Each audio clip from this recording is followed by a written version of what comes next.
Bienvenue au Club 700.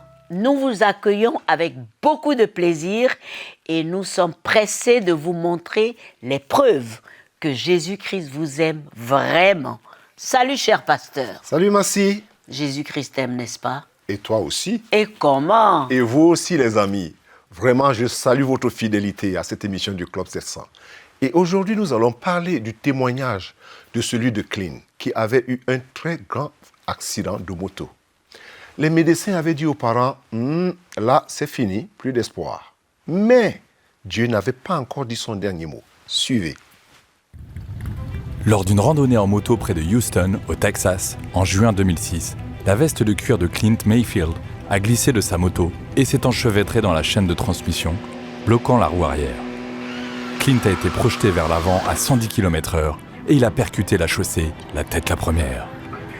Plus tard ce soir-là, la femme de Clint, Andrea, a reçu un appel l'informant de l'accident. J'ai été immédiatement inquiète, bouleversée et sidérée. Je ne connaissais pas les détails, alors j'étais vraiment effrayée. Les premiers intervenants ont directement demandé un vol médical vers un centre de traumatologie d'Austin, au Texas. Don Nordin, le pasteur de Clint et Andrea, a également été contacté et s'est rendu à l'hôpital. Nous avons prié en nous rendant à l'hôpital et j'ai essayé d'entendre la voix de Dieu concernant cette situation, car je savais que c'était un cas très difficile et je voulais être un encouragement.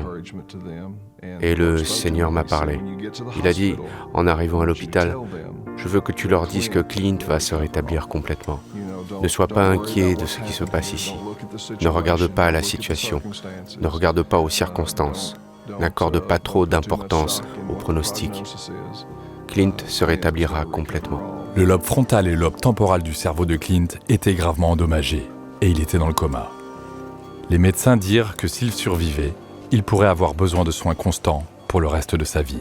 Il saignait beaucoup et il était branché à plusieurs cathéters intraveineux. Il était sous respirateur et du sang s'écoulait de ses oreilles. C'était probablement la pire situation que j'avais jamais vue. La communauté médicale ne s'attendait pas à ce qu'il survive. Leur famille s'est réunie en prière à l'hôpital et on a demandé à la communauté de l'Église de prier pour que Clint survive. Chaque fois que nous sentions que nous avions besoin de prier, nous le faisions. C'est ce que nous devions faire pour rester focalisés et nous souvenir de la promesse selon laquelle il serait guéri. Nous devions simplement faire preuve de patience, même si la situation semblait désespérée. Nous devions garder espoir. Malgré le pronostic, ils ont continué d'attendre et de prier pour un miracle. Je sais ce que je sais, mais je sais aussi que tout est possible avec Dieu. Ils ont fait preuve de foi dans toute cette situation. Une foi comme j'ai rarement vu en 35 ans de pastorat. Nous avons fait tant de prières à Dieu qu'il devait nous exaucer. Andrea s'accrochait à la parole de Dieu pour trouver l'espoir. Les membres de l'Église lui envoyèrent des cartes avec des versets bibliques qui parlaient de la puissance de Dieu pour guérir et restaurer. Je les lisais pour moi-même et je les lisais à Clint. Quand il n'était pas éveillé, je les lui chuchotais à l'oreille. Cela m'aidait à tenir ferme et me rappeler à quoi je devais m'accrocher. C'était ma réponse. Vous savez, c'est ce que dit la parole de Dieu. Alors il faut que j'y croie. La parole de Dieu est vraie et elle ne revient jamais sans avoir porté ses fruits, quelle que soit sa promesse. Andrea a attendu et elle a prié autant dans les jours de progrès que de recul. Ses pressions crâniennes internes augmentaient, ou sa pression artérielle était vraiment élevée, ou il avait une forte fièvre, vous savez, ce genre de choses. Et il craignait qu'il ne commence à faire des crises d'épilepsie, des choses comme ça. Il y avait constamment des hauts et des bas. Son état s'améliorait, puis il se détériorait. Enfin, après avoir passé 2 semaines dans le coma, il y a eu une percée. Alors qu'il était entouré de sa famille, Clint s'est réveillé. Il s'est redressé, a ouvert grand les yeux et il nous reconnaissait.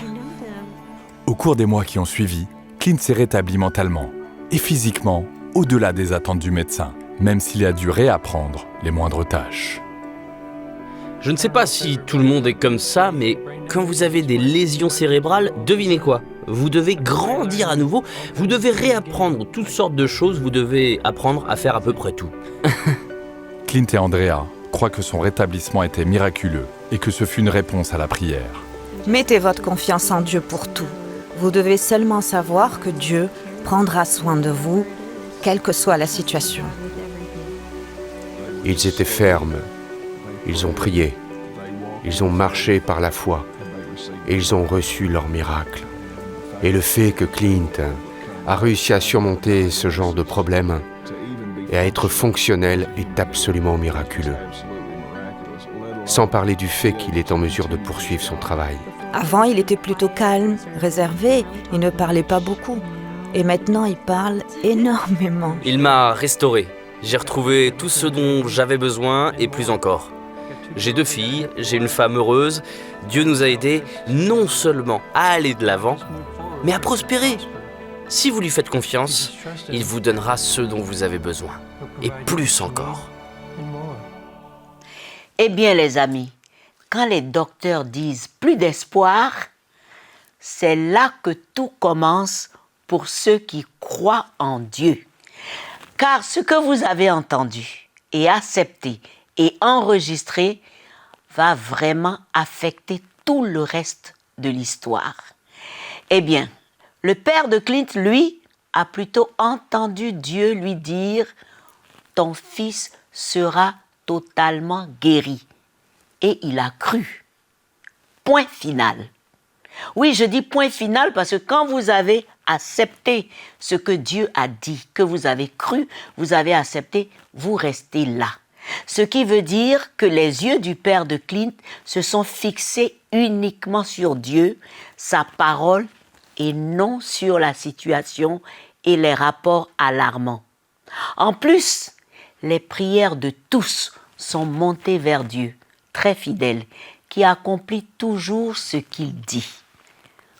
Et Clint a été totalement guéri et restauré, un vrai miracle qui confirme que tout est possible à celui qui croit, en Jésus-Christ bien sûr.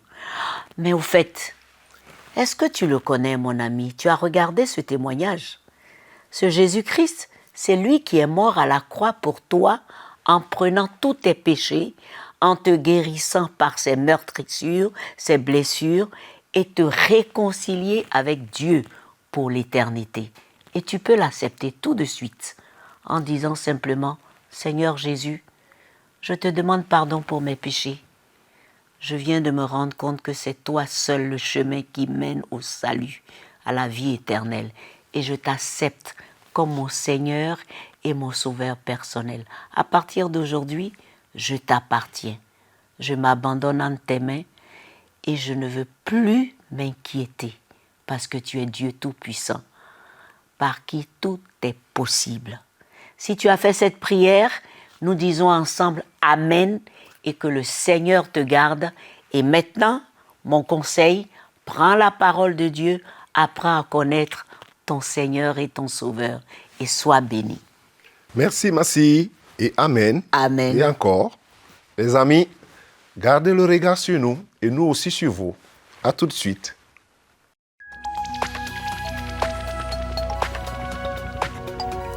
Si vous avez des questions spirituelles, des besoins de prière ou même si vous avez besoin de conseils, n'hésitez pas à nous contacter aujourd'hui à cette adresse ou au numéro suivant. Nos conseillers sont là pour vous aider. N'oubliez pas, nous sommes là pour vous.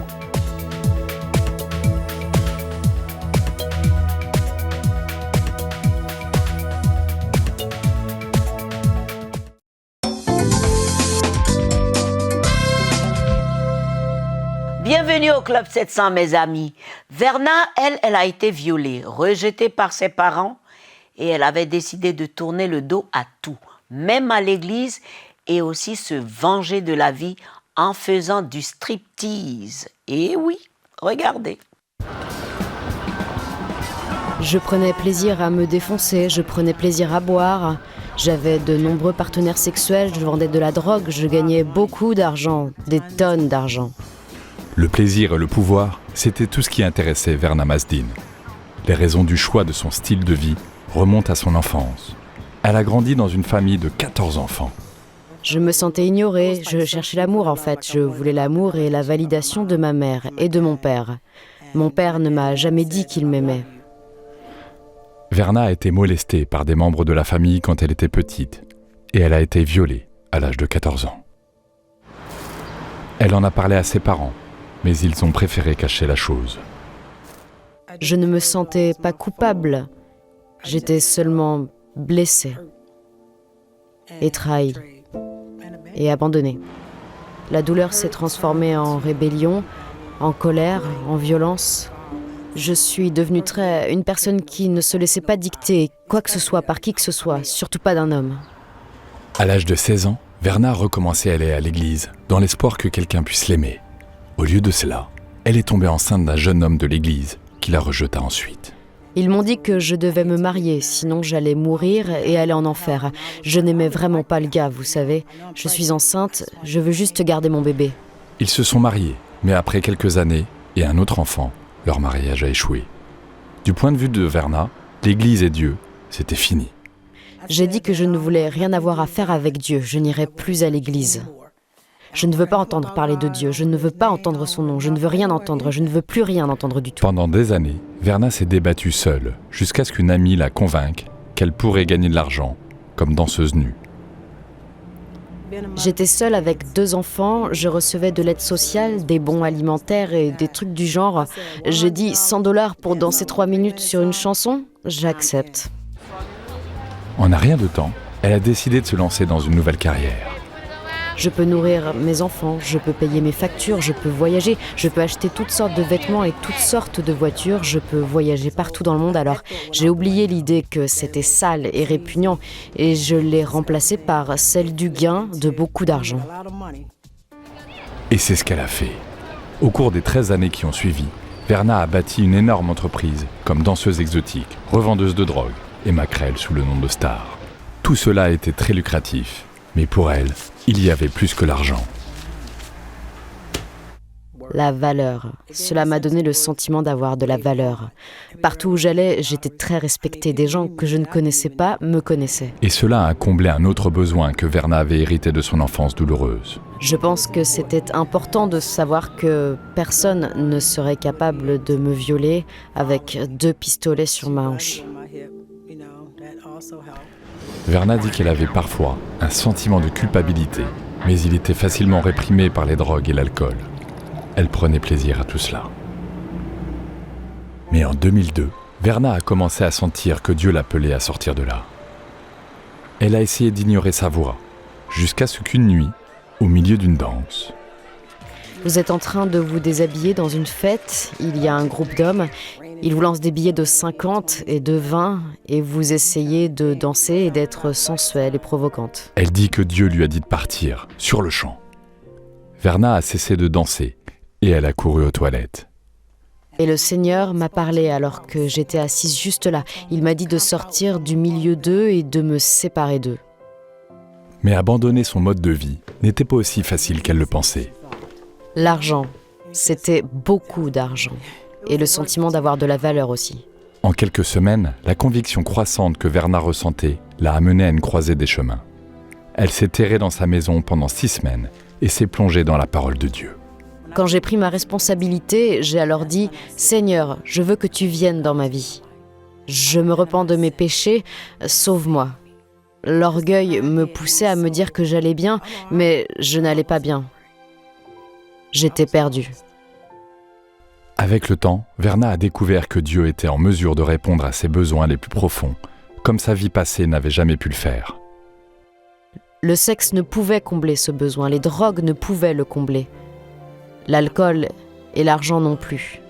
La seule chose qui pouvait combler ce vide était l'amour de Jésus-Christ.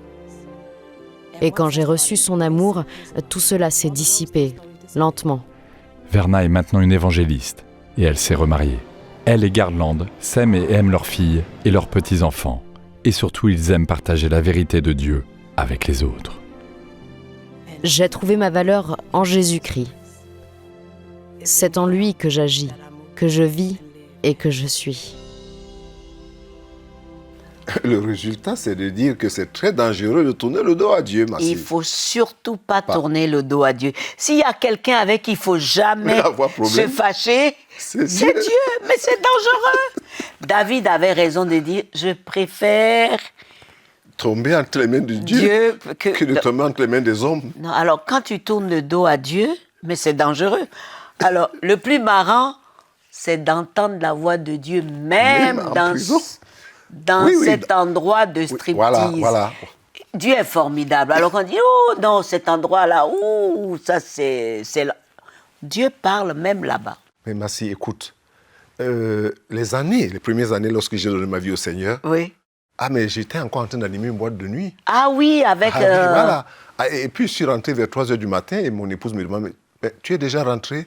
J'ai dit, Dieu m'a chassé là-bas. C'était le comble pour moi. Ah oui. Oui, je l'avais entendu. Je savais que c'était plus ma place. C'était plus ta place. Non, je suis sorti. Et j'ai plus jamais mis mes pieds. C'était un au revoir. Dans la boîte de nuit. C'était fini. Alors là, c'était fini. Oh, mais Dieu est bon. Dieu est bon. Il va nous chercher partout. Partout où nous sommes. Oui. Même dans les profondeurs de la vie. Oui. En plein striptease, elle a entendu la voix de Dieu. Ça encouragera. Et heureusement qu'elle a obéi. Alors, il y a quelqu'un peut-être qui, en train de voir ce témoignage, se pose la question, est-ce que ce n'est pas à moi que Dieu parle? Si, c'est à toi. Mais restez avec nous. À tout de suite.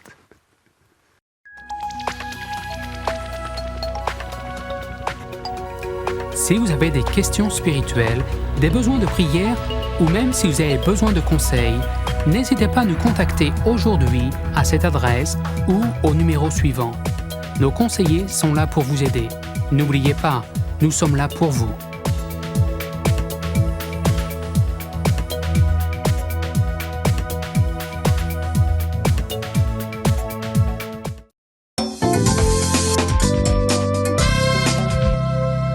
Merci de nous retrouver au Club 700. Vous savez, j'ai pensé dans ce témoignage vous raconter et partager avec vous cette parole. Chacun de nous porte dans son cœur un monde intime de faiblesse et de manquement qu'il cache avec soin. Et c'est à peine s'il se les avoue à lui-même. Et ce repli obscur monte comme une source néfaste des puissances d'inertie et de découragement, de doute. Armés et vaillants en apparence, c'est ce que nous sommes, nous portons sous cette dehors que le monde voit une blessure où s'échappe notre vigueur. Malheureux que nous sommes, nous tous, moi y compris aussi peut-être. Nous nous taisons alors qu'il conviendrait de crier plus tôt et de demander de l'aide.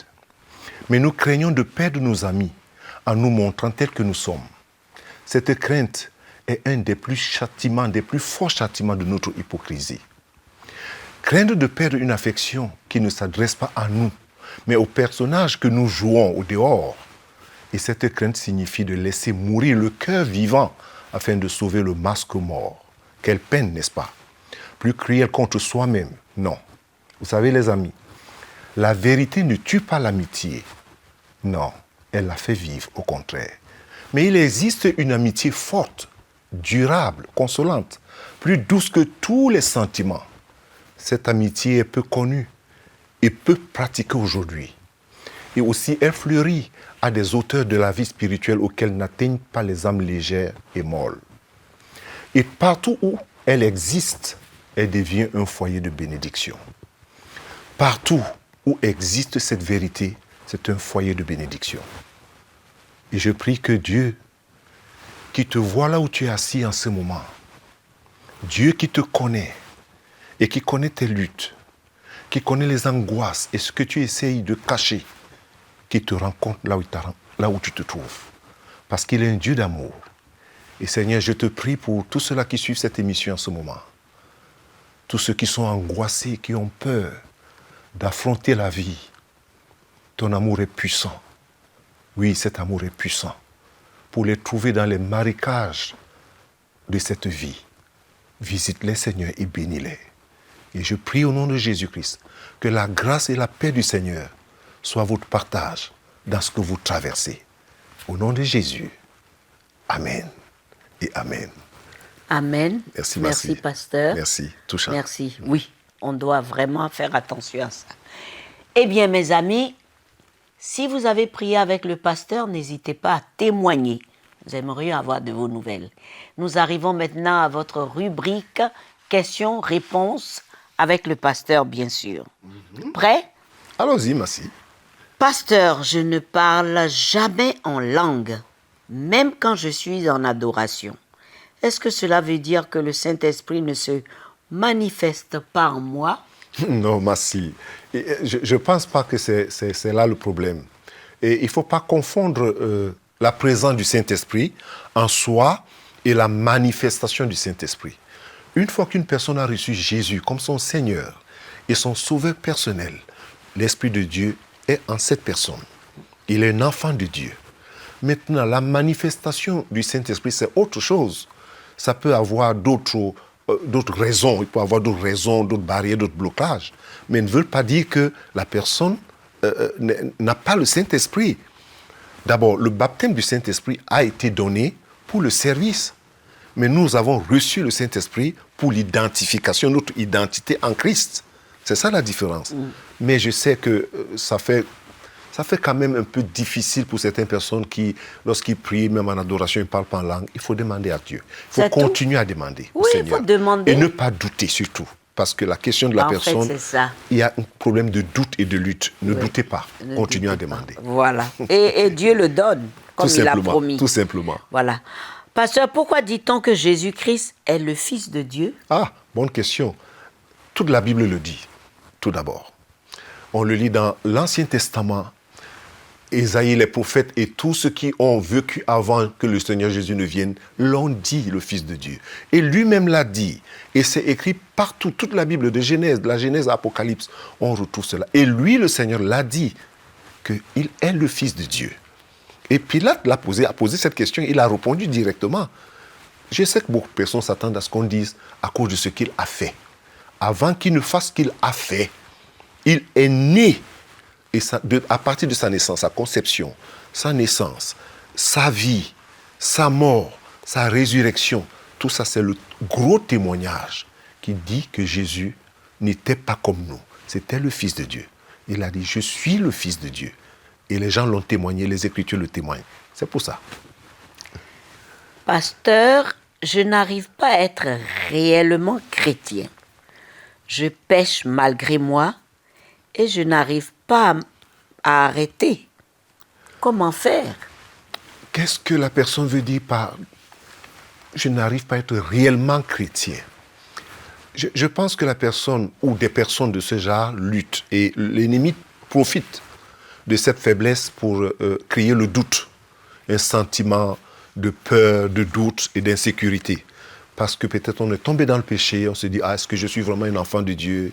Est-ce que je suis vraiment un chrétien ?» Non, c'est pas sur ça. On ne sent pas. On ne sent pas qu'on est un enfant de Dieu. On croit. La Bible nous dit de croire que nous sommes les enfants de Dieu. Celui qui a reçu Jésus doit croire, accepter. En dépit de nos faiblesses et de nos manquements, il faut accepter le fait que j'ai donné ma vie au Seigneur. Ce n'est pas quelque chose qu'on sent. C'est quelque chose qu'on croit, on vit. Et on laisse le Saint-Esprit faire ce travail de façon progressive dans notre vie. Et la sanctification, elle nous vient de Dieu. C'est pas, nous avons à coopérer avec Dieu, mais elle vient de Dieu. Tout à fait. Donc, je ne voudrais pas que la personne garde le doute. C'est très important. Merci, pasteur. Eh bien, chers amis, n'hésitez surtout pas à envoyer vos questions pour le pasteur. Allons voir comment l'arrivée tant attendue du bébé Zen fut une grande tristesse, rappelant beaucoup de mauvais souvenirs pour sa mère. Regardez. Monsieur Wen attendit d'avoir 30 ans avant de se marier et fut très heureux lorsque sa femme et lui apprirent qu'ils allaient avoir un petit garçon. J'allais finalement devenir père. C'était un rêve qui devenait réalité. Madame Wen se mit tout de suite à coudre des vêtements de bébé, mais leur enthousiasme ne dura pas longtemps. Zhenguo vit le jour avec une fente labio-palatine. Je m'inquiétais au sujet des moqueries dont il ferait l'objet et parce qu'il ne pourrait peut-être pas aller à l'école ni se marier. Je me suis senti coupable. Madame Wen, quant à elle, pensait que c'était sa faute.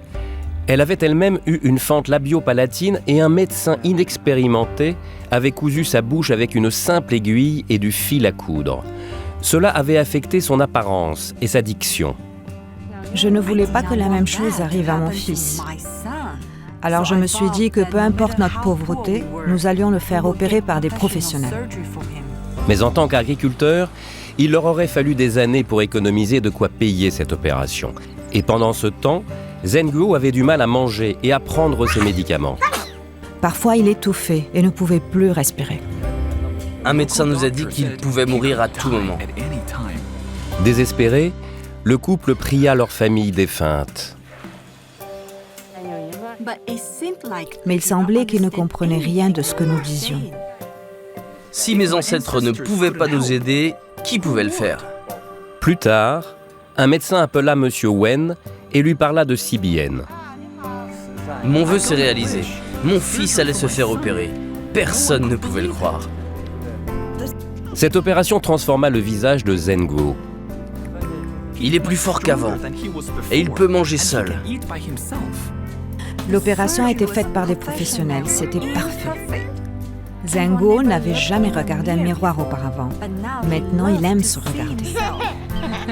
Et maintenant, les Wen ont une foi nouvelle. À présent, je crois qu'il doit exister un véritable Dieu. Un Dieu qui se soucie réellement de moi. Et j'aimerais en savoir plus sur le christianisme. Maintenant, je suis prête à croire en lui et à lui donner ma vie, parce qu'il a aidé mon fils et a changé sa vie. Merci, CBN. Jésus nous a donné espoir à travers vous. Dieu merci, le monde moderne et l'opération par CBN a réglé tout. Je vous encourage à devenir vraiment partenaire parce que grâce à vos dons, cette pauvre maman a été soulagée, le bonheur est revenu dans la famille et vraiment les merci affluent de partout.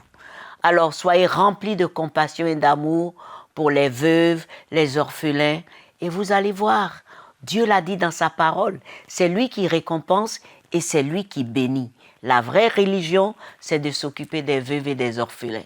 Alors si vous avez retenu cela, soyez récompensés pendant que nous terminons cette belle émission qui vous a plu, n'est-ce pas, pasteur? Tout à fait, Massi. Tu as tout dit, hein? Oui. Et Dieu répond toujours Dieu répond. à ceux qui tendent la main. Qui tendent la main. N'est-ce pas? Et ils doivent être nombreux à être amis du Club 700.